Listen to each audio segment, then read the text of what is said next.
Hey everybody, welcome to this episode of the Disc Golf Fansman. I am Bobby Cool, Daddy Slick Breeze, and I have with me Eric. GBO registration is open. McKay. Wow. Yeah. Put a line in there, huh? Yeah, that was a lot. And Robert, Game of Thrones Season 8, McCall. Has nothing to do with you, but I saw the trailer and I'm excited about it. Nice. Really? So I've never watched that show. you need to watch it. Everybody says that. It's a good show. Game of Thrones Season 8, final season. Glad that gets to be my nickname now. But Yeah. it's cool, man. Right. That has nothing to do with you. Right. So we are here again. Thank you guys. You probably listened to the episode right before this with Eric Oakley and Tina Oakley. They were gracious enough to come to Emporia and do some stuff with us, and that included an episode of Disc Golf Fansman. I believe if everything's on schedule, I'll have this one out. It should be Wednesday when you're first listening to this episode right here. But tomorrow will be another episode with Eric and Tina Oakley. So make sure you are subscribed anywhere that you subscribe to podcasts, iTunes, Stitcher, Google Play, and all the other. All the good ones. Yes, all the podcast apps. So we have a few Speak Pipe questions and a lot of Google Form questions. We'll start out with this first one on Speak Pipe, and this is from Westy. I tested my audio earlier, but let's make sure that we are listening to this episode right. All right, I have no idea what's playing in the background. Oh, I know. Sorry. Hold on. Hang tight. It's YouTube. Oh, It's YouTube and me talking about 5 minutes in the past. Here we go.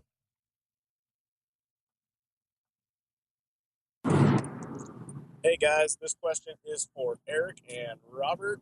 I was wondering, when you go and do field work, how many of each disc do you guys take with you? I throw Renegades, Trespass, Havocs, Truce, Pures, and Felons. How many of those would you take out to a field to work on your drives? Thanks, guys. What do you got? There. There you go. There you go. It depends. Honestly, if I'm testing out a new disc, that's when I'm going to take more of a stack of them, or more than what's in my bag. But right now, if I'm doing field work, I'm pretty much doing field work right out of my golf bag, unless I have a certain event coming up where I really need to focus in on a certain particular shot. Then maybe I'll take a few more discs out. But for the most part, when I go to a field to practice, I'm just taking my golf bag. Yep. I'm pretty much the same. I may take one or two extras here and there, but yeah, most of the time I want to practice with a disc that I'm going to be using all the time. Yeah. So yeah, that's what I do. There you go. Let's go over to Google Forms now. We have this one from Austin. I'm relearning my form. Been playing a couple months driving with mids about 200 feet. A couple of years ago, I was in a car wreck that shattered both of my feet, broke almost all the bones, almost lost my right foot. My legs were also badly broke and fractured vertebrae in my lumbar.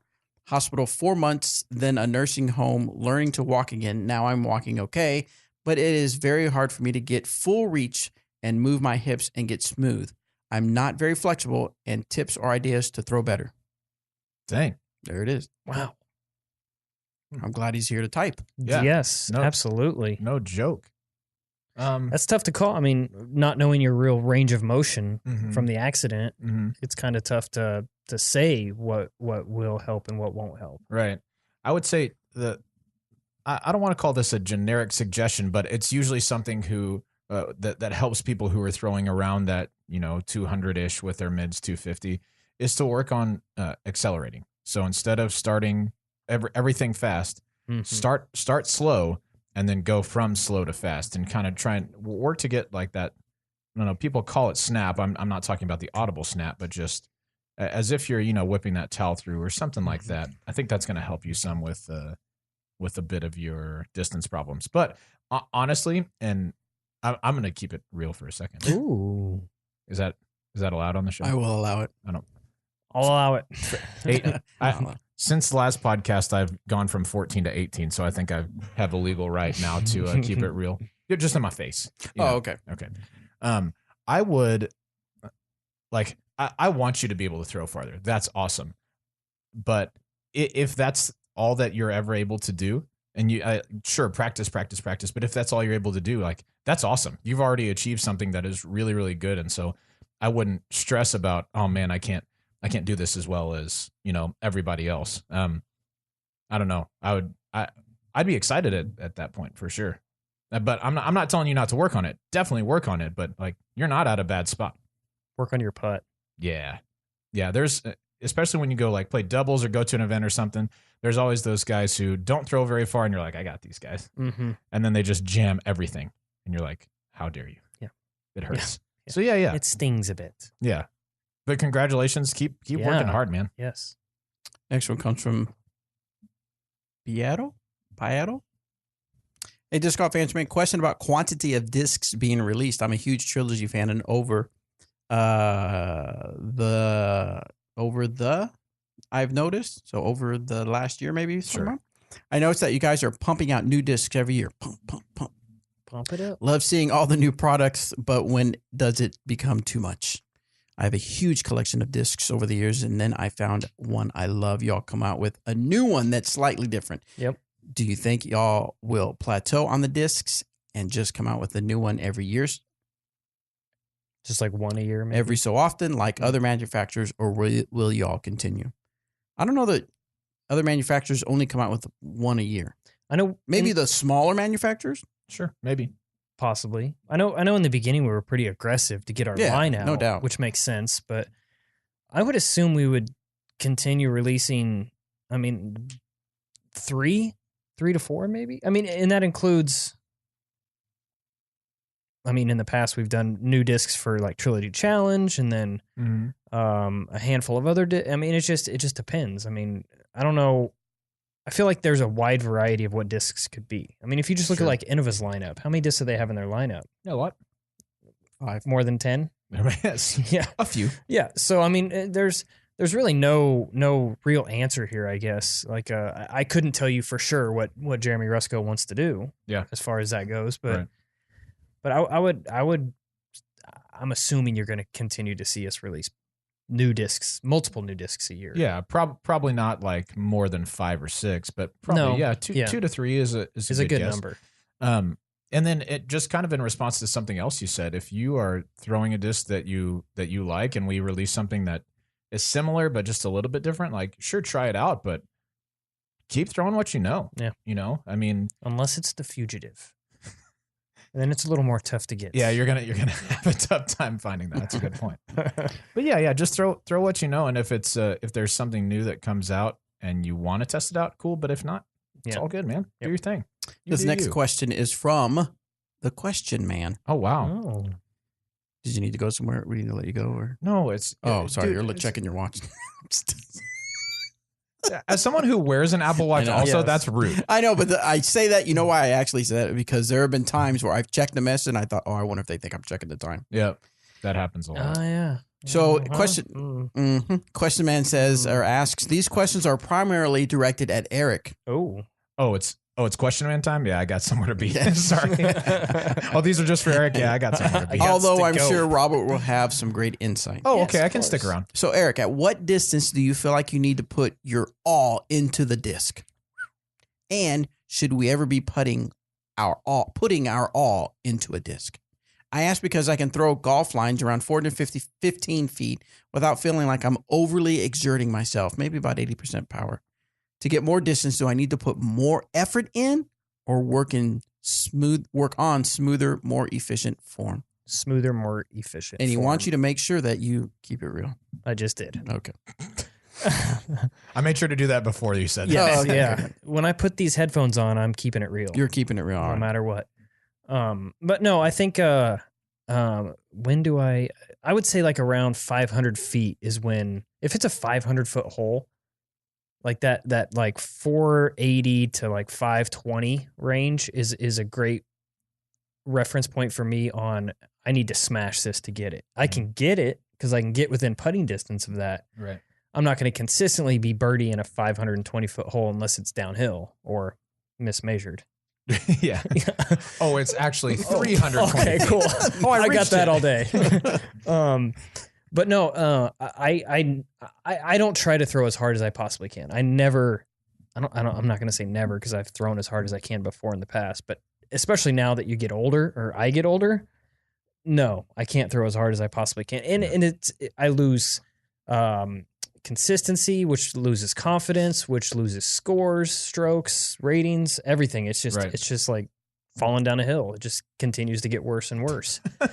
That's a good analogy. Yeah, it's like Chris Farley in Black Sheep when he Yes. fell down the hill. Yeah, it's exactly like that. So no, I don't recommend throwing as hard as you possibly can.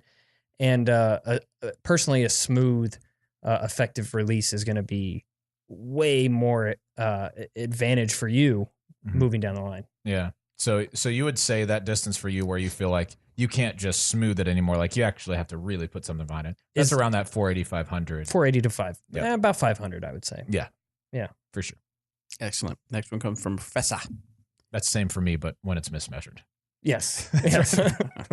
After a tournament, does an online feedback survey or feedback you might get from a few players / caddies / spectators right after the event provide better feedback for improving future tournaments? I would imagine it does. I would assume so. Yeah. I'm just make sure if you do that, do it quickly. That's true. Because if you wait a week or 2 weeks, whatever it is, people are going to forget. People aren't going to do it. You need to keep it fresh in their mind if you're going to have them fill out a survey.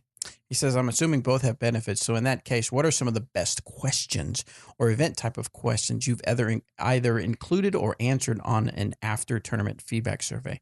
Looking for questions that might encourage more feedback on how to improve on future tournaments. It's a good question. So what are the best questions is what? Yeah. What are the best questions you've seen or we've actually or that you would included? ask, that you would include on Sure. a tournament. Sure. Why are you mad? I like the You mad, bro? the level like 1 through 5. 1 being not satisfied, 5 being completely satisfied. Mhm. Do something like along those with courses, Mhm. quality of courses, the pins. If you have multiple pin placements, overall experience is a good one. I always like to ask, what is one thing that we did really well? What's one thing you think we could improve on? Yeah, that's a good thing. Just Yeah, stuff like that.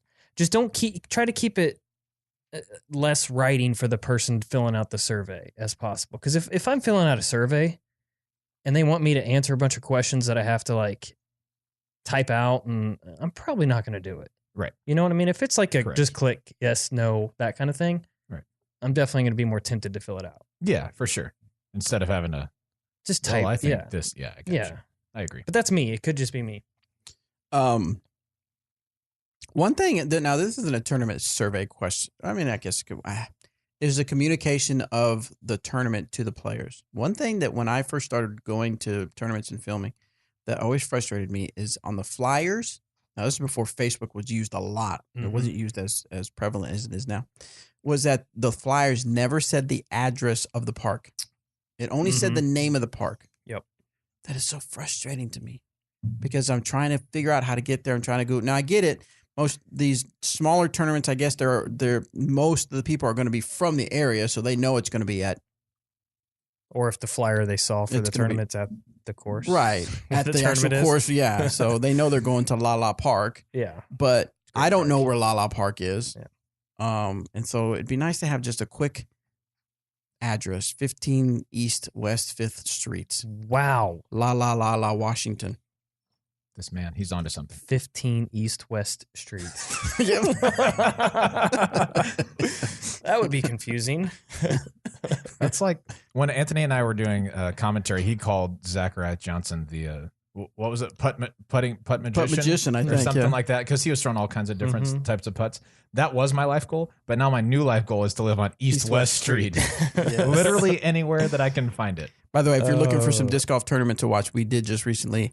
Anthony produced and Anthony and Robert commentated on the Smoking Aces. Mhm. Bring your A game. Bring your A Tour game, Nick Ryder Championship. Memorial. Yeah, so go to Dynamic Disc YouTube channel. Check Of course, that they're out. pretty cool. Yeah. Just from the couple Pretty snippets I pretty saw. tight and technical. Yeah, it looked beautiful though. It'd be worth a drive out there to play, stay the night or something, and play again or something. I want to do Do they that. have a and Torchy's They don't hit have a up- Torchy's Tacos. Okay, never mind. I'm so. not interested. All right, next one comes from Borgils. Try to read my name, then just call me anonymous. Hazamarson. Nice. I bet I would assume you nailed it. Coming, I'm sure coming I from did. Anonymous. Coming from anonymous asks. Hey, booby stick freeze, comma others. Oh, Booby stick. How's that Breeze. spelled? this is a Just like I said, Okay. BOOBYSTICK. it's a banger of a Freeze. question so far. I love it. Great start. First of all, I want to praise DD's customer service. Definitely the best in the world. Thank you. My question is, I'm preparing for my first sanctioned tournament. When playing a practice run on a course you do not have a game plan for, should you throw 3 completely different drives from each tee to see what works? Or should I practice one type of shot and just stick with what I think works best for me? Hope this makes sense. Cheers from the land of ice. The land of ice. Emporia. So is he from Greenland? He's from Emporia. Oh, Greenland is covered in ice. Right. And Iceland is very nice. yes. And Mighty covered Duck- in ice at times. Mighty Ducks 2, you're welcome. Nice. Anyway, So if you're going to practice a course that you're not familiar with, do you go out there and you throw 3 shots, or do you just go with the one you practice one shot? If I had to throw 3 shots on every single hole, I'm hoping I have like a week to prepare for this tournament. yes. Especially, I mean, if it's a new course, Yeah. chances are I'm gonna step up to the hole, visualize what I want to throw, make that decision, and kind of roll with it. If there's a couple options, I may throw a couple different options, but for the most part, I'm sticking with, the more high percentage shot on the hole is what I'm most likely going to go with. Yeah, I'm kind of the same. High percentage is probably the first consideration, really. Mm-hmm. And then after that, if there's not a lot of danger, then I'll just try and throw the shot like that fits my eye. So for me, it's usually just like a subtle hyzer up to flat and just let it go. That's the shot that I prefer throwing the most. And if I can, I feel good controlling that. Yes. So, but if it's not, if there's, like you said, if there's danger or we're talking high percentage, then I'm just practicing the high percentage shot and not worrying about anything else. And one thing I will say, kind of a piece of advice, I guess, is stay in your comfort zone. Yep. So when you're playing this tournament, and let's say you did get a couple practice rounds on it, but on a particular hole, you've been throwing a certain shot every single time, and then you play with somebody who throws a different shot that works out well.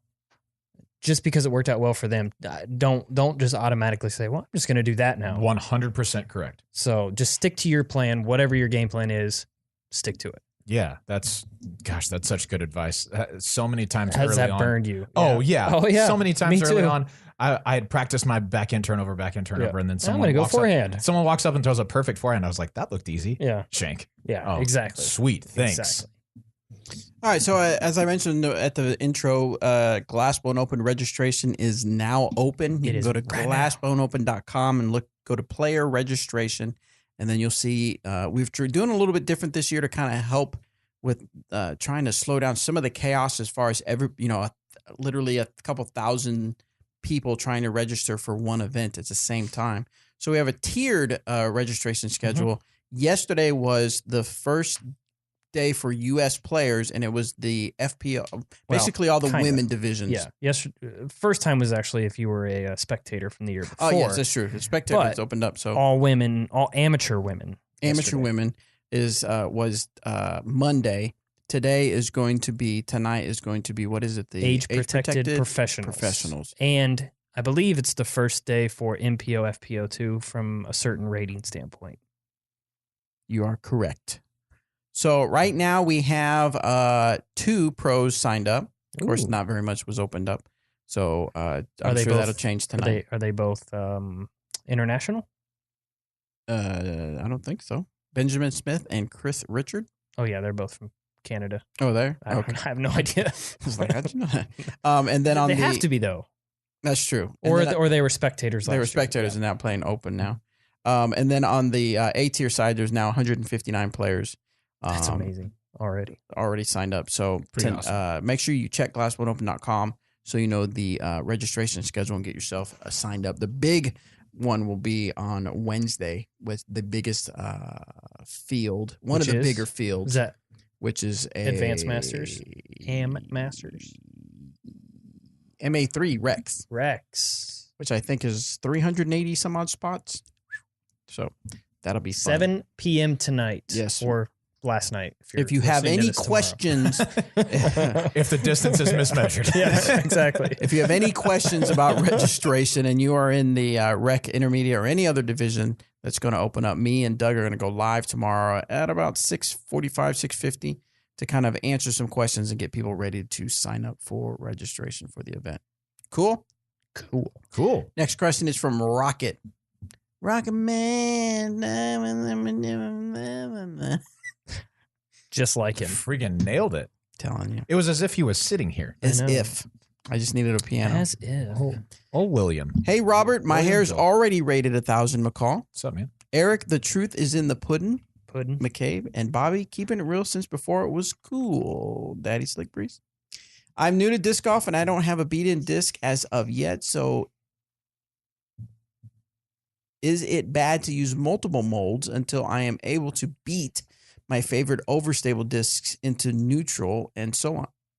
Thank you guys for all you do to grow the sport. I love yours and all the trilogy content. Look for my next question. Fellas, keep it real. Is it good to carry a less stable disc while you beat in your other ones? Is that what he's saying? I'm new to disc golf and I don't have a beat-in disc as of yet. Is it bad to use multiple molds until I am No, able to beat not at my all. favorite overstable? No, I just wanted to disc? make sure I was understanding the question. No, I don't think that's a bad deal at all. We like mold simplicity for sure, Mhm. but we also have the benefit of having had a lot of those discs already. So we've Correct. got plenty of beat up Ballista Pros and Defenders and Enforcers and EMAC Truths and things like that. And so, I think if you're just starting out and just switching over and you don't have that perfect beat-in Enforcer, grab a Lucid Trespass and you'll be really pleased that you don't have to force it over so hard Yep. every single time. Yep. Yeah, I think that's a great play. Excellent. Yeah. Here's Rocket's second question. He says, Rocket here again. So I'm new. I've been playing for just over 5 months. I throw about 275 on a golf line with drives and about 250 with mids. I can get around 310 when everything goes right on a drive. Can you suggest a DD driver that would be a forward finisher, not too much turn or fade on a flat release at my arm speed? Thanks again for all you guys do for the sport. Your podcast keeps my day job bearable. Looking Nice. for my order, hoping to get a signature for any and all of you guys. Keep it real. We would Nice. love to sign it. Rocket, just make sure that you put it in the order notes that you would like our signature. Sweet. Forward finishing distance driver? Man, well, I don't know. Not if too it was much turn or fade. Was it distance driver or is it just? It just says DD driver. Yeah, I would. okay. Escape comes to mind Yeah. as probably one of the straighter flying drivers that we have. Definitely. Thief, I think, is gonna Thief. turn over a little too much, probably. Right. It all depends on Maybe your arm not. speed. It does depend on the arm speed. I think Escape though is probably going to be your best bet there. It may finish with a slight hyzer, so it may hyzer out there towards the end of the flight, but I don't know that I've a few times, yes, but not very often do I throw a driver and it finishes straight. Yeah. Like you've got to hit it pretty much just right for that to happen. Yeah, you do. Without it having More any s- turn or fade. More so mids. Yeah. Is a little easier for that to accomplish that, but Right. I would say the Escape would be mine Sure. to try out. Sure. It depends on how fast you throw, for sure. If the Escape is a little too understable for that, one of the discs that I really like to throw as straight as I can is one of the Fusion Burst Getaways. They Mhm. start off a little overstable for sure, Pretty beefy. but they work into just really, really nice and straight. Yes. And good line holders. Yeah, I thought the Getaway, but I thought it may be It may be too overstable. if his for if sure. his consistent or confident golf shot line is around 250. Oh, then definitely not that. Yeah. My bad. Escape is exactly Yeah. right. Next one is from Nose Up Guy. All right. It's Is he something stuck that- up or does he putt That's nose what I'm up? saying. I was going to say, does he walks. does he throw up or is he? You said it already. He says, I thought I was going to have a different word Got for it, but him. I couldn't think. What's another word for stuck up? Snobby. Nose up. Nose up. Nose up guy. Tips on throwing nose down. Oh. I play a lot of ultimate and just recently got into disc golf this past year. When I focus on throwing down, I throw into the ground. Worm burner. I try to bring it up and it sails up coming back.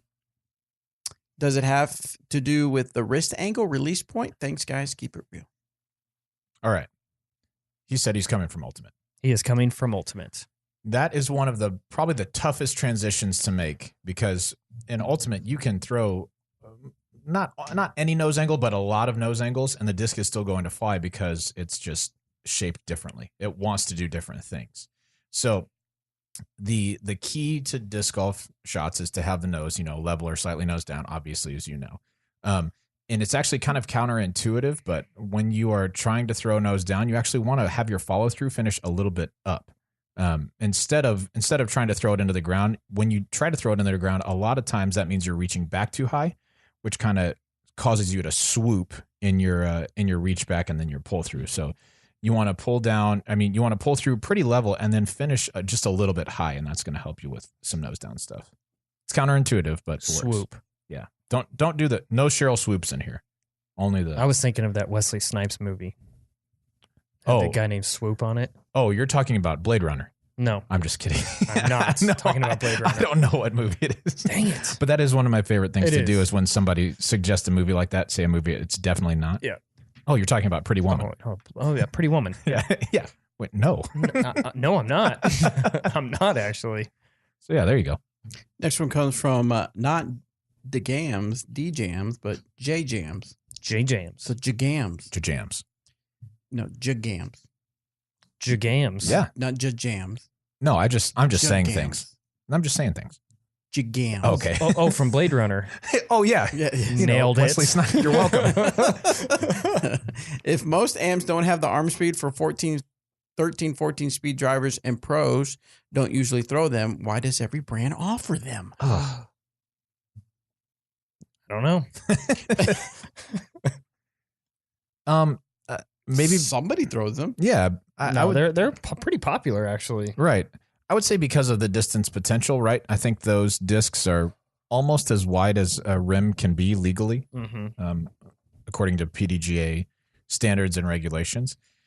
So the distance potential is there. I think some people don't throw that very, very high speed stuff because the rim may not sit comfortably in their hand. What's a Ballista Pro? It's a 14. Yeah. And so I throw that a lot. And it's an amazing disc. It's Is the Enforcer 12 or 13? 12. Okay. Defender's a 13. That's what I'm thinking. Now, like some people don't like all that speed because it can be a little bit more unpredictable, but you kind of toe that line sometimes to get that extra distance. If we're trying to throw strictly golf lines, most of the time I'm not throwing a Ballista Pro. I can, but a lot of times I'll throw an Enforcer or something like that. Beat-in Enforcer. Yeah, just to disc down a bit and control it a little bit Getaway. more. Yeah, definitely. So they get used. Bobby exclusively throws 14 speeds. Exclusively. Yeah. Only. Even my putter Freedom. is Nothing 14. but freedoms. Wow. I putt with a stiletto. That's not even. That's not a 14. What is it? I think it's a 13 or a 12. It's one of those. It's very oversimple. Well, then I need to find me a defender or something to putt with. Next one is from Trevor. Trev Dog? What's up, Disc Golf Answer Man crew? Trevor here from Omaha, Nebraska. I just had a question in terms of winter practice putting.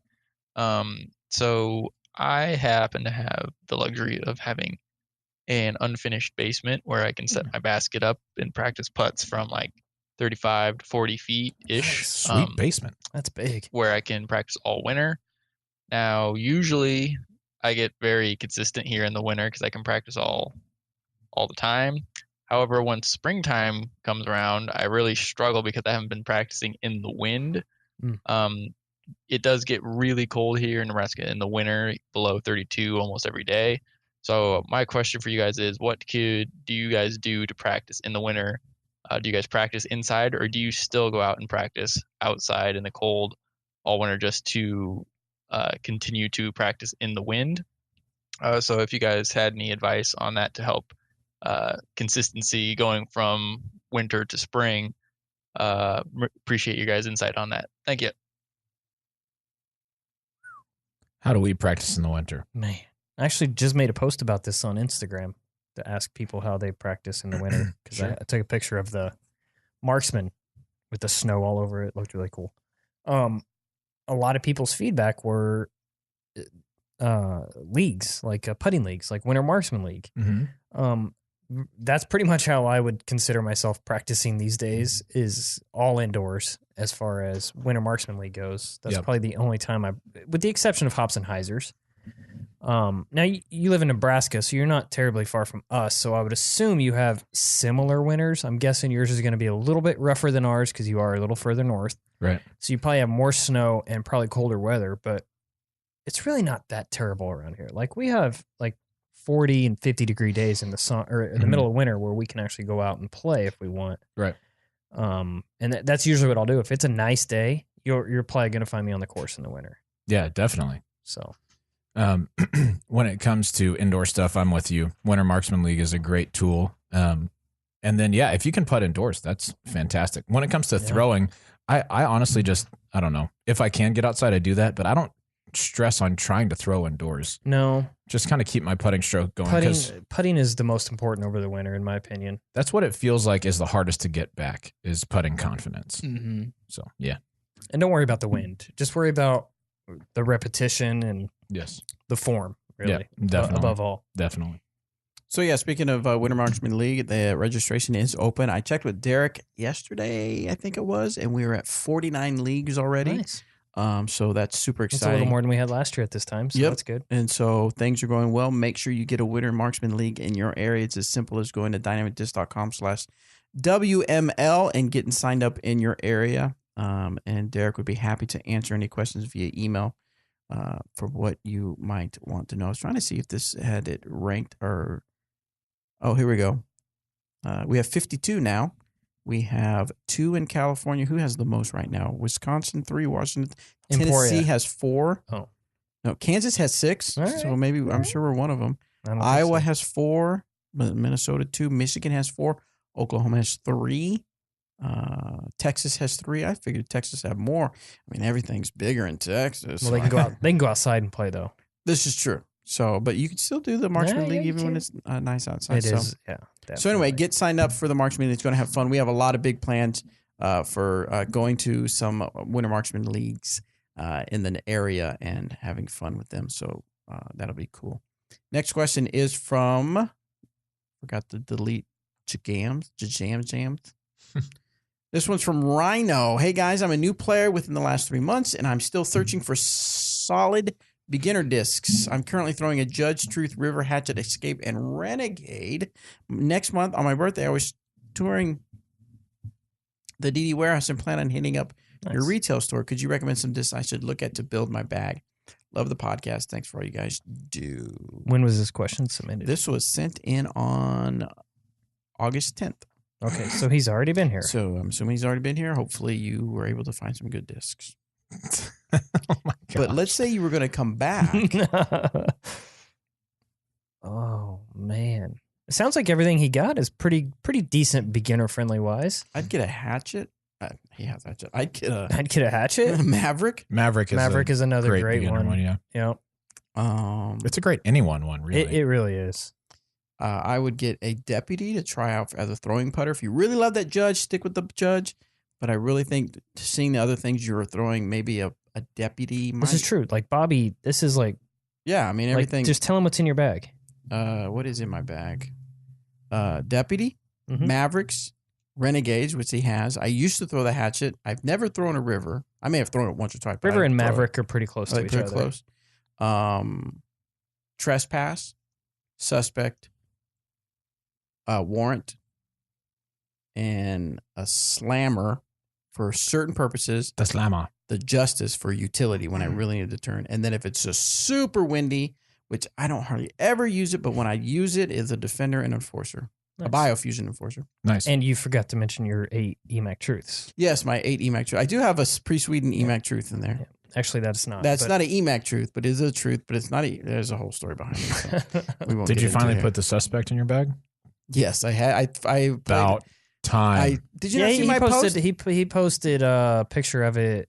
Yeah. Oh, I saw the Freedom Fest. Freedom Fest. That's what it was. Oh, I saw the post. And you signed over his face on yours. Yeah. But you didn't really. No, do that. I did. You did I it on the scribbled over the screen. face. I did it on the screen, I thought that was real. Like you did that on the disc. I'm like, wow, that is harsh. I have been signing over his face on I a knew few that. people's discs. I signed on your head once. I know you did. Trevor was laughing about Look, everybody. I saw the post. I just wanted to reiterate that you played like a couple of times without having it in there. I So did. I'm still mad about it. That means I owe you one more taco. One extra taco. One extra taco. When is this happening? Stop talking about it and pull the Well, trigger. if it would ever get below 15 degrees, above 15 degrees is what I'm wanting to say. Well, right now it's 30, so that's twice 15 oh degrees. man, let's go.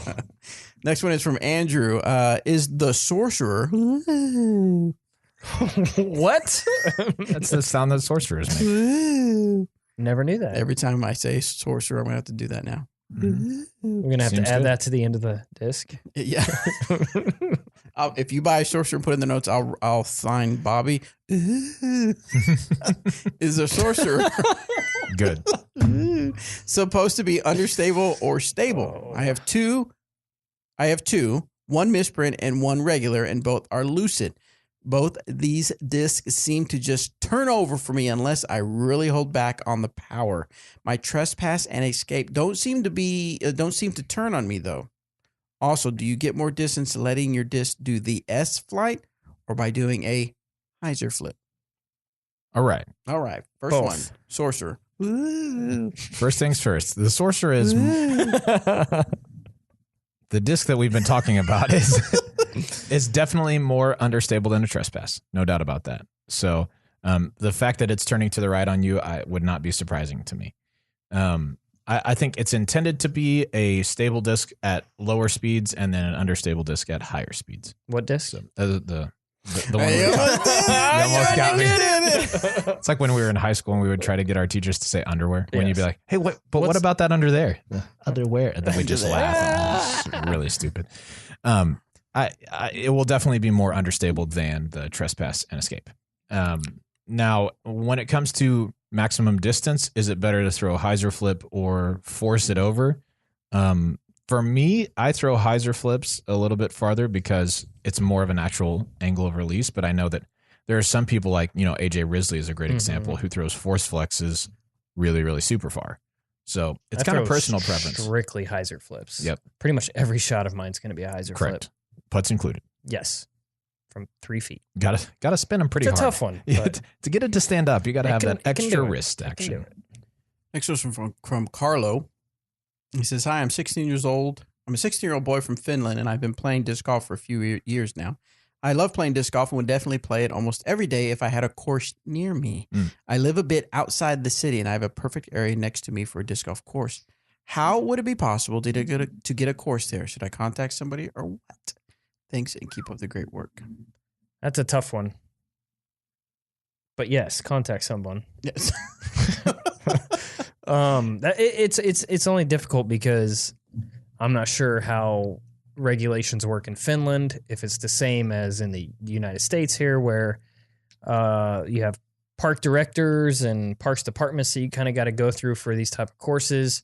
I would assume that you do have some sort of authority that watches over it or maintains it and takes care of it. So that'd probably be your first step, is figuring out who does that, and then kind of going from there.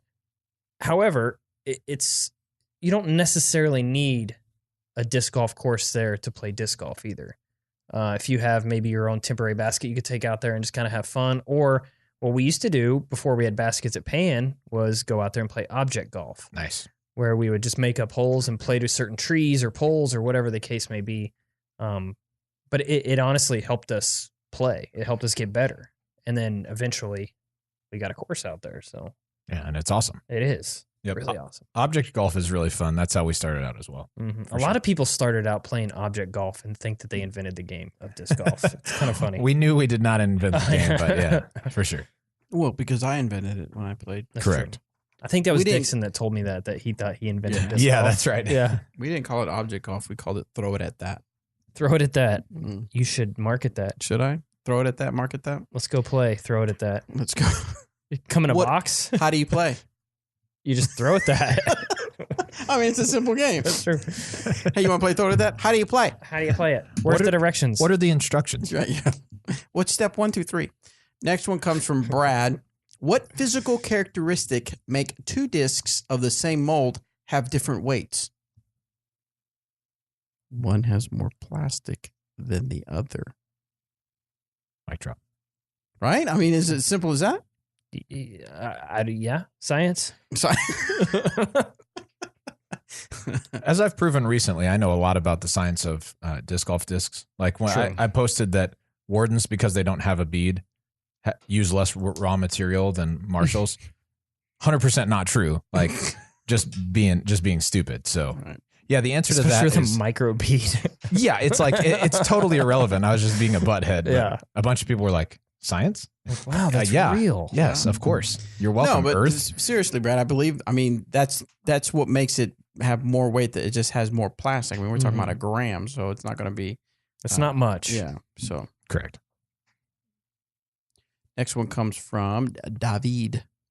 I live in the Dallas-Fort Worth area, and I'm lucky enough to be able to play a Dynamic Discs Flex Start Friday That's so event awesome. almost weekly. That's so awesome. I'm interested. It works out great with my schedule. I have to play early and am able to watch scores come in throughout the day. Is there a reason that scores are updated as they wait? What? Huh? What? Is there a reason that scores are updated as they come in? Is it possible not to post scores online until the final card comes in? Oh, okay. So, David, you'll want to. Okay, so It is possible. Yes. right. But you're gonna if you're.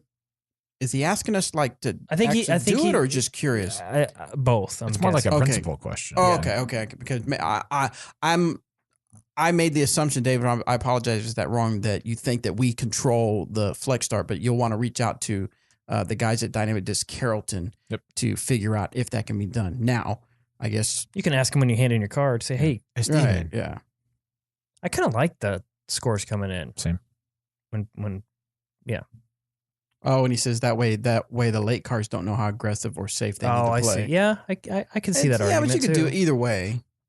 Yeah, I mean, either way, it's going to have a pro and con, I guess. Yep. true. So Yeah, if you go out True. early, there's no pressure on you to shoot a certain score. You just go out and Mm-hmm. throw. Which is Right. good. Which I would Yeah. think you would want more than I'd going pre- out knowing, I'd prefer man, that. I got to shoot this. Yep. As soon as you start missing birdies, you're like, Oh, man. yeah, so reach out to Dynamic Disc Carrollton on Facebook or something like that, or like you said, reach when out they to turn in Brad. the card, maybe mention that. Brad as- will know. as That's an the option. one. Bradley Crow. Yes, Reach out to him. He's my boy. he's your boy. My boy Brad. Next one is from Justin. That's my boy. Hi, I just want to say I love the show. Watch the YouTube every week. Are you on here right now? What's up? Thanks, Brad. Thanks, bro. He's here every week, so he's got to be. But anyways, this question is for Emac and Bobby, and Robert can answer too. I'll just hang out over here. Just hang out over there. I've got I got something to do. I got to be somewhere. Years ago, Eric McCabe was with Discraft. I was. What made you choose to go with Dynamic Discs? It's a huge signing bonus, right? Yeah, $1 million signing bonus. You're welcome. A 12-year year. contract. No, Next question. unlimited. Unlimited. Yeah. With $1 million every year, We obviously. We Obviously. renegotiate every Yeah. month. Yeah. Every single morning I show up, Right. we renegotiate. All right, Robert, let's hash this Yeah, out. let's do this. Today's the day. I wouldn't say that I left anybody to. Well, I did leave Discraft. That is true. But I was already currently sponsored by Dynamic Discs. Right. And I've been with Dynamic since the beginning of time, basically. Since the beginning of Dynamic Discs time. It was a very easy decision for me. The end of, that kind of era where it was two manufacturers was really the only you had a few other smaller ones, but the Innova and Discraft were the top dogs, and that's really all you would see. That was the year that Prodigy came out, and a lot of players were leaving for them. A couple were staying. It was just a whole ordeal, and I had offers on the table for multiple manufacturers actually, and the only one that really made sense to me was to stay with Dynamic because I just saw that they had a bright future. They cared about growing the sport. We had a lot of the same goals, and it was family. I've known Jeremy Rusko pretty much since he started playing disc golf, and being in my hometown, they host. I don't know if they were hosting. I'm pretty sure that they were hosting Glassbone Open by then. So it was just. Yeah, it wasn't even a decision, to be honest. He also wants to know, this question has been asked, but a long time ago. I remember last time. What discs do you miss, or do you miss any discs? Do you miss a disc? Miss a disc. And then what DD took place of that? I don't necessarily miss anything. The banger was probably the one disc that I used to throw the crap out of. That I don't know that I've necessarily had it replaced, because we don't really have anything that feels like that. The only like groove type disc that we have, groove top, I should say, is the Slammer, and it's nothing like a banger. The banger was just a nice straight whatever line I could put it on, it would do that line. The Shield is what I'm throwing for that disc, and it's not like I'm losing strokes because I don't have the banger in my bag by any means. It's just I just really enjoyed the way it flew, and that would probably be the one disc. Gotcha. Next one is from, and this is one word. Do you know what I mean? Do you know what I mean? Do you know what I mean? I do. This one is about rules. I play in a temperate rainforest, and many of our fairways have large downed trees. Discs will occasionally come to rest just in front of these logs, and players will take a comfortable stance more than 30 centimeters behind the log, citing the rule on a large object preventing a stance. Sometimes the players could have snuck a toe behind a mini and play an awkward but legal stance in front. What's the difference between unsafe, unplayable, and simply unfavorable lies? And when should relief cost a stroke? And he wants us to Kerr. Keep it real. Kerr. Kerr. So what it is, Kerr. KR. Keep it real. KR. Nice. I think I'm going to have a shirt. KR. KIR. KR. Sounds like a radio I'm about station. to Kerr. But the Kerr on. That sounds awful. I know. Yeah. All Move right. on. So Okay. So large down trees. in the forest, rainforest. I think it's. I was hoping he was going to Did it make a sound when it fell? Was I don't anyone know. there? I don't know. We don't know. It's a difficult situation because if it's physically possible for you to stand behind the disc, you should. Yeah. Plain and simple. If it's awkward, if it's not, it's as if you threw into a cedar tree, and it sucks to get in there and throw, but that's just how it is. If it's so much up against the tree that you physically can't get a foot behind, then yeah, take a lie behind the tree. Now, if you're playing casually, take a lie behind the tree all you want. Who cares? Yeah. But when it comes to when it comes to a tournament, or if you're playing with league. or if you're playing Something with on something the on the line. line, exactly. Yeah, play it as it lies. Get a toe behind there. Played as it lies. That's right. I had to hit it off Frankenstein's fat foot. Yep. Happy Gilmore. Next Nailed one is it. from N. N? N. Sweet. Notorious. Do you know how you spell it? N. Oh, nice. He Cool. says, do you have to use your PDJ number when signing up for B tiers and below if you are a, what? Oh, it's B tier and below. If you are a PDJ member, hypothetically, if I broke my wrist and decided to play with my offhand while my wrist healed, could I still play PDJ events and not wreck my PDJ rating? Probably, because it's going to be so far off your current rating. It just won't count. Unless you do it multiple times. Mine would definitely be Mine would- far enough off my I don't know that rating. I would break 800.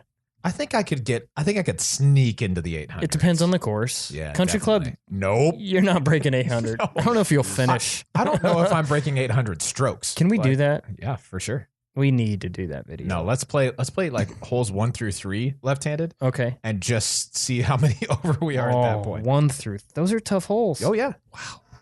I'm not even interested in Brutal. playing the island hole. All four hands, too. The left hand, forehands. To answer your question, I guess you could do that. I don't think you. Well, your number isn't like to your right hand, though. Right. It's just you. Yeah. So like you could intentionally put your name and say, I don't have a PDJ number. You'd be lying, and I would say that's probably not right.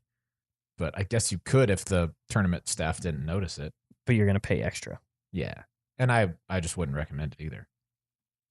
Sorry, you broke your wrist. Yeah, let's call it ill-advised. Yes. Not a good idea. But it is a good idea to practice left-handed. Definitely at country club. Yeah.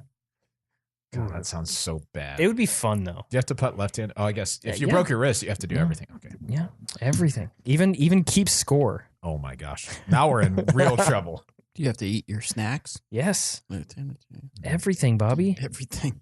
Next one is from Crawford. Where is the Gold Line Ballista Pro? In my bag. And also in my bag. It's listed on the Lat64 site as being available in Gold Line, but I haven't seen them for a while or seen them for sale anywhere. They are TFRs, I believe.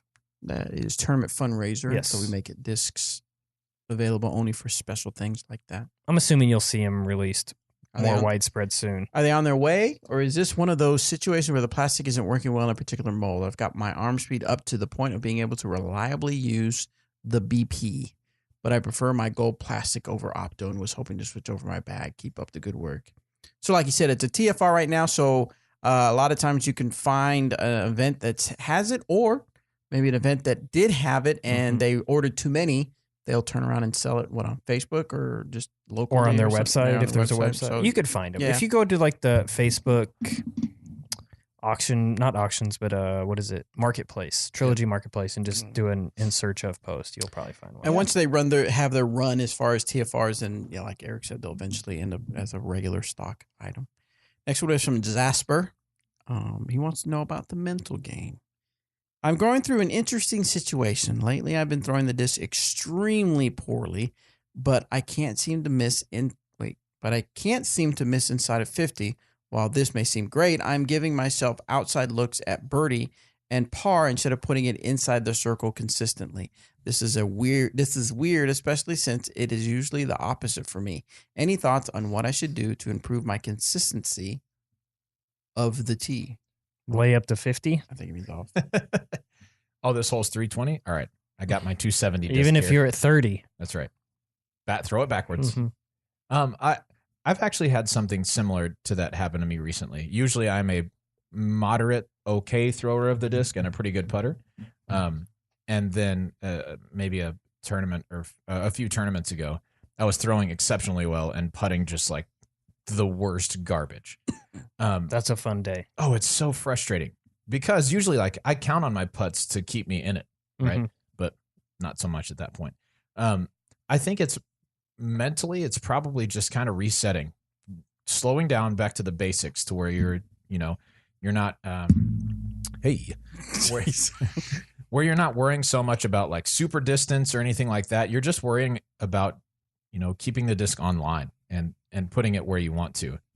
I would definitely slow down in order to achieve that. Yeah. Slow it down. New edition? Watch out. No, that's, yeah. I think it's new edition. I think it's New Billy edition. Joel. No. Oh, Rocket Man. Oh, False. sorry. No, Ozzy Osbourne. Ozzy Osbourne. It's actually Willie Mays Hayes, Oh, yes. also known That's as. right. All right, this next one is from Wesley Snipes. Ryan. Oh, nice. Hey, what's going on, DGAN fam? This is Ryan from, no longer Azle, Texas. It's now St. Louis, Missouri. I've moved. Welcome. I have a huge opportunity to take this spring, and that is to basically take the first 6 months of the year, maybe even 8, and do a tour of my own and go and play as many events. So I went up to PGA side, found all the A tiers that I could play. My question for you guys is on these A tiers, is there anything different that I need to do to play open versus advanced? I'm going to be playing advanced Vegas. And then after that, I wanted to play open in all the events, like, if I can get into them, Jonesboro or, GBO, whatever might be the case. I know after playing first, I could play it open until I cash. I don't have to proclaim professional, but is there anything else? Is there, do I need to take an officials quiz, or is there something else that you recommend having done before playing open A tiers? Thanks, guys. Have a good one. What say you? It's going to cost you more, Yes. but that's really it. I would recommend, if you're planning on playing Vegas first in AM, re-register with the PDGA as an AM. Yep. And then just sign up for pro. Yeah. I mean, if you're not, did he mention he's not accepting cash? Planning on accepting cash? No, I mean, Or is he now? I think he's pro? just starting off Okay. with advanced. Yeah, if you're starting to play pro from then on, boom, just play the year out like you normally would. Just play pro. Yep. You don't have to do anything different. Yep. If you're just talking A tiers, I don't think that's what I was just looking at for Disc Golf Pro Tour events. I don't think you have to take an officials exam to play in NTs those. you I do. know you do for NTs for Yeah, sure. NTs and majors you do. I Um, don't think A tiers you do though. Right. Maybe. I don't know. You do it anyway if it's an option. Yeah, might as well. Yeah. But otherwise, no, not much different to know. You're probably going to be playing, 3 or 4 days with tee times as opposed to the 2-round 1-day events or 3-round 2-day events or something like that. So it's going to be a little bit different pacing. And that can be a little off-putting to start off with, but for the most part, it's really similar. Yep. I have to retake my officials exam this year. I don't remember when I did mine last. I'll have to look. Next one is from Scott. Love the show. Thanks for creating such an awesome space to people to grow their game and the game of disc golf. I've recently begun tournaments and have noticed my focus slipping throughout the summer. I went in super mentally strong in tournament number 1. Excitement was high and I was motivated to win. As the summer has progressed, I have felt the nervous stomach fade, and with that, my performance. How do the pros focus before a tournament and get themselves mentally ready, especially with putting? Repetition, I think, is a big key, a big one. They do it in week in and week out. Toward mid-season, it's just another event. I would say. I mean, sure, nerves and anxiousness probably hit a little harder during majors. Yeah. Maybe a few NTs coming down the stretch, but for the most part, just continuously doing it over and over and I guess getting used to it, so to speak, is absolutely the best way to get past that hurdle. Yeah, there's almost no substitute for that repetition and for being in that situation. Yeah. Because the first lead card that you make is super nerve-wracking. Oh, yeah. The first open tournament that you make a lead card, super nerve-wracking. The first Or even time, second card sometimes. Yeah, definitely. The first time you're leading a tournament after the first round can be really nerve-wracking. And so, yeah, there's not a great substitute for putting yourself in that spot. I will say, especially when it comes to putting, the more that you limit your thoughts and just focus on the same things every time and stick to that routine, super important because it helps you to feel like every putt is a putt that you've made before instead of all of a sudden having this extra pressure on this one putt. Yeah, plus knowing that you've got nothing to lose. Yeah. In that situation, nothing. Just get out there and make that thing. Nobody's expecting you to come out and kill it. Right. Yeah. So next one is from Andrew. Hey guys, I've been playing for a few years. I find myself topping out at 3 to 375 for big drives. I've been practicing my form and I'm throwing speed 10 discs.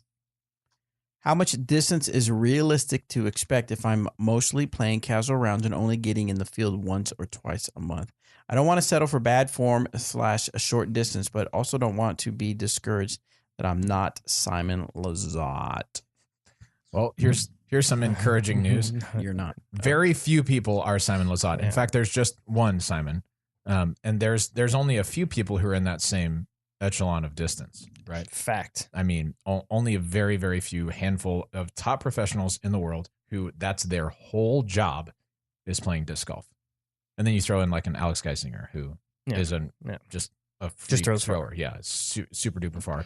There's a handful of guys out there that can, but Yeah. for the most part, No, you're talking like what I think is a realistic goal for a casual disc golfer who just hits the field once or twice a month is like you could get it to 400 pretty consistently. 400 feet is a great. And that's good. It's a great landmark. Yeah. I mean, it's 400 feet. That's if you could throw a disc 400 feet accurately, You're crushing. you would compete in what 80% of the tournaments. Yeah, almost anywhere you want. Maybe more than that. Yep. If every 400-foot shot was where you wanted it to be. Yeah, exactly. Yeah, it's farther than you think. That'd be awesome. So I wouldn't stress a lot about trying to gain just a whole ton of more distance. Just, work on that accuracy instead. Mm-hmm. Yeah. Boom. Boom. All right, guys, that's all the time we have for our regular show. Thank you so much for tuning in. If you don't want to hear us talk anymore, go ahead and turn us off right now. Click.